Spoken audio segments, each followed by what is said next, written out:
Mayong aga, mga utod ko kay Kristo. Sorry, gitong mahidi ko, amin. Pero ako dali si Giselle, isa ako ka-estudyante, dali sa Diyos Gugma, isa ako ka-grade 10 student. Yari ako para mag-share sa ako nga experience nga sa pag-anniversary kag ang experience gidya nga gihatag sa akon sa Ginoo. Yara ako sakit nga lupus and nabalaan ko na last December. And wala ko gid na-expect nga may muna ako bala nga may sakit ko nga muna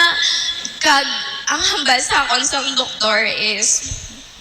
ang delikado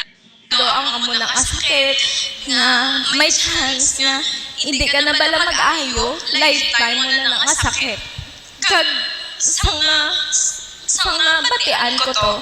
the time ara nagid ko to sa Ginoo pero ang pamasyag ko bala nga na-question ko ang Ginoo nga hambal ko Lord arin ko sa imo nga arin nagid ko si mo diri na ko sa eskwelahan kun diin yara ka arin ako nga naga serve man sa imo pero nga ginatagan mo ko sa nga mo nga sakit siyempre ang hambal nila sa akon ang hambal sa doktor sa akon may chance nga hindi na madula may chance nga habang buhay masakiton ka na lang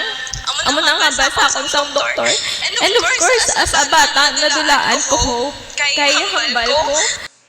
kabata pasakot para mapatsagan ko na pero at the same time hambal ko nagapasalamat man ko kay balaan ko na kung ano ang rason kung ang pamatsyag ko may lain sa lawas ko pero sa gihapon nadulaan ako sang hope nga wala na nakasubo pero kay Timayo Ginoo kag ara ko sa Ginoo ginatagan niya ko sang hope nga hindi ako madulaan pagsalig sa iya kay balaan kanyang pa baluya sa akon nga ang tanan nga sakit kay balatian niya yara sa aton halin man sa aton mga kasalanan di ba amo na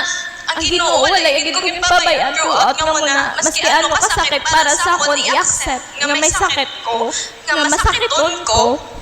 pero wala ko pabayaan sa Ginoo para sa nga nag-upod sa akon ginapabatsag ako sa iya himaya kag presensya ginatagan niya gid ko sang rason para nga hindi ko madulaan ko maski nga amo na ginahambal sa akon sang doktor ipadayon ako nga nagaserbisyo sa iya ipadayon ako nagapangayo sa iya nga i-bless niya ako nga i-heal niya ako kag di wala gid ako paslaw sang Ginoo dati gabalik ako sa hospital every week na kay kinahanglan ko magpa-check up tapos sa dalayon sa bulig sang Ginoo sa grasya sang Ginoo gadugay monthly na lang akong check up tapos nagdugay na gid kung wala na kami ni mama gabalik sa hospital kay hambal ni mama ang Ginoo siya nang mahatag sa imo sang kaayuhan basta nga nagbalik kami liwat naging 3 months na lang akong pa-check up hambal nila last year to sa hambal nila ang balik ko is January 2025 tapos pero balaan ko nga nasaligid ko nga ang Ginoo bala maayo gid siya sa akon niya siya gid mahatag sa akon sa kayuhan gani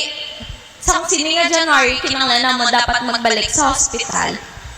pero wala kami nagbalik ni mama and hambal sa ako ni mama may anniversary kita itugyan mo na sa Ginoo kay ang Ginoo maghahatag sa imo sang kaayuhan nga imo ginapangita wala kami nagbalik ni mama sa hospital kag ayaw man ko ipabatsag sa akon sang Ginoo nga yara sang maghahatag sa akon sa kaayuhan and sang anniversary